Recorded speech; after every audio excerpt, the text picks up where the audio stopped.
Nutrilin sa pangangalaga ng inyong kalusugan. Sa unang hirit, ambisyong totoo ang unang hirit, ang saya-saya. Noong Lunes, kasing bilis ng tsunami na kumalat sa text, email at social networking sites, ang isang balitang tatama sa Pilipinas, ang radiation leak mula sa nasirang nuclear power plant sa Fukushima, Japan. May babala rin ito na huwag lumabas ng bahay at maglagay ng povidone iodine sa lalamunan kung nasaan ang thyroid dahil ito ang unang tatamaan ng radiation. Pero paulit-ulit na rin naming sinasabi na kinumpirma na rin ng mga eksperto na pawang walang katotohanan at nanggugulo lamang ang mga text messages na ito. Kaya ang tanong ngayon, talaga bang mapapanagot sa batas sa mga pasimuno at utak ng mga text hoax na ito?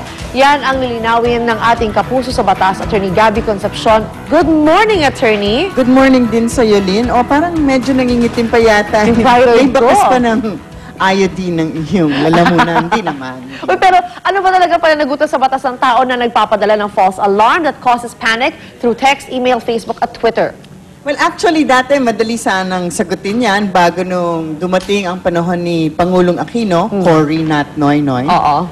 Yung ganitong klaseng irresponsableng pagkakalat ng chismis would have been considered rumor mongering. There was a crime known as rumor mongering and spreading false information penalized by imprisonment sa ilalim ng Presidential Decree No. 90 back in the 70s and mid-80s na ito ay, of course, was a President Marcos issued law. Sa ilalim ng batas na ito ay isang krimen ang magpaikot ng chismis, false rumors, or false information. Basta ang resultahan nito ay mag-cause ng panic at maaaring or magkaroon ng anxiety sa publiko na pwede kang makulong ng hanggang 6 na taon. Klaro yung batas. Kaya lang, it was expressly repealed in 1986 nga by President Cory Aquino's Executive Order No. 65. Pero actually, pag nag-research ka, kuminsan sinasite pa ito ng ibang tao sa batas. Kasi daw, parang inabuso itong batas na to nung martial law era. Kasi, di ba? Oo, nagkakaroon sila ngayon ng dahilan yung parang, oy, rumor mongering. Oo, ganon. So, pero sa palagay ko, despite the fact na wala na itong batas na to, baka maaari pa itong maging isang krimen. Sa ilalim ng Article 178 ng ating Revised Penal Code, ang palagi nating sinasabing Biblia ng mga krimen, di ba? At yung tawag sa krimen na to ay unlawful utterances. Wow. Kung saan pinaparusahan ng isang tao na siyang nagkalat ng mali o false na balita na siyang makaka-endanger ng publiko. Mas mababa ang punishment para dito kumpara dun sa batas ni Marcos at hanggang 6 months lang ang kulong dito plus a small fine. But at least yung meron kang threat na, di ba? Mahirap kasi yung punishment. Yung wala kang ngipin, di ba? Sasabihin mo, mali ang ginagawa ninyo, huli namin kayo, pero wala ka naman. Umuwi ka na, oo. Pero okay, double U. Unlawful utterances.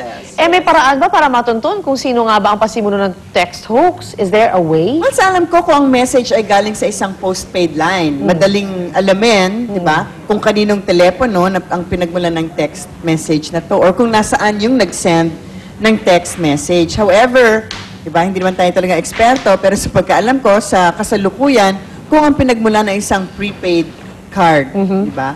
Baka hindi nila malaman kung sino. Of course, mas nagiging katukso-tukso sa mga duwag at masasama ang ugali, di ba? Yung walang magawa at magpapadala lang, di ba? Malungkot na nga. At ang nangyari, oo. Ang mundo, may gana pa silang gumawa ng ito. Masama talagang ugali. And of course, kasi at saka duwag, bakit natin sinabing duwag? Kasi meron kang anonymity pag nagpadala ka ng ganyan. So actually, madalas, ito nga yung nagiging paraan, hindi lamang makapag-send ng false rumors that can sometimes cause panic, pero kasama na dito, actually, di ba, yun yung ginagamit nila ng pag-threaten ng ibang tao, may kaaway, padadala ng mga threatening text message, or kaya sinisiraan nila ang ibang tao. Diba? Kaya nga mga duwag sinisiraan nila ang ibang tao kasi nga there's this anonymity when you they don't know, they text can't pinpoint. So, mas lumalakas ang loob nila. Ayun nga. So, wala talagang paraan para malaman kung sino ang mastermind ng text hoax na ganyan. Kasi this is not the first time.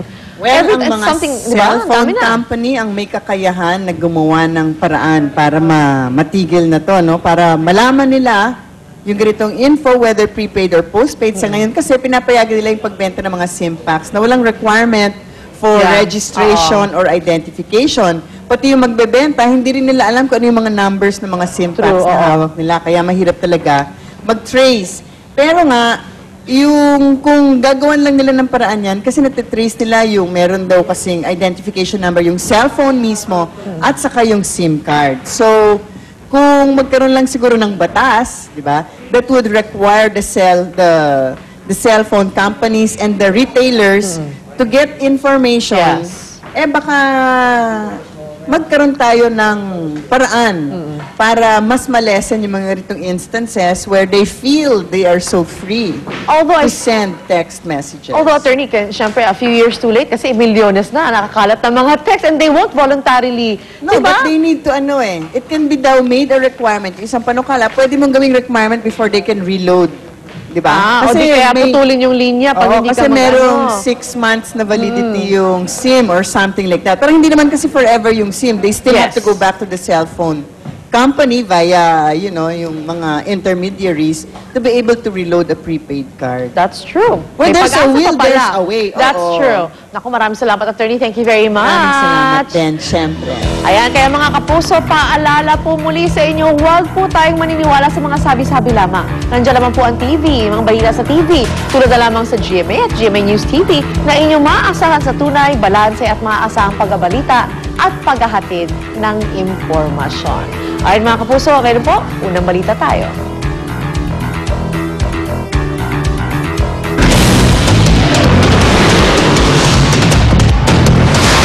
Ang mga unang balita sa umagang ito.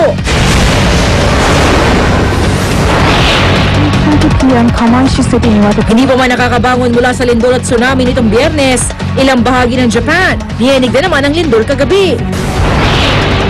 Panibagong pagsabog sa Daiichi Nuclear Power Plant sa Fukushima, Japan, nagdulot ng pagtaas ng radiation level sa paligid ng planta.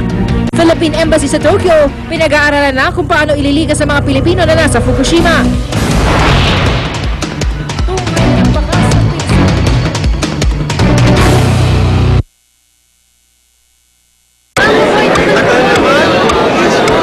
Di ka pa kumakain, ubus na oras mo. Di pa ako waiter. Sa Pizza Hut, meals within 10 minutes or your lunch is free. Mag-Pizza, 99 pesos Super Panalo Meals. Busog ka sa balita at gimmick natin ng unang hirit at Pizza Hut 99 pesos Super Panalo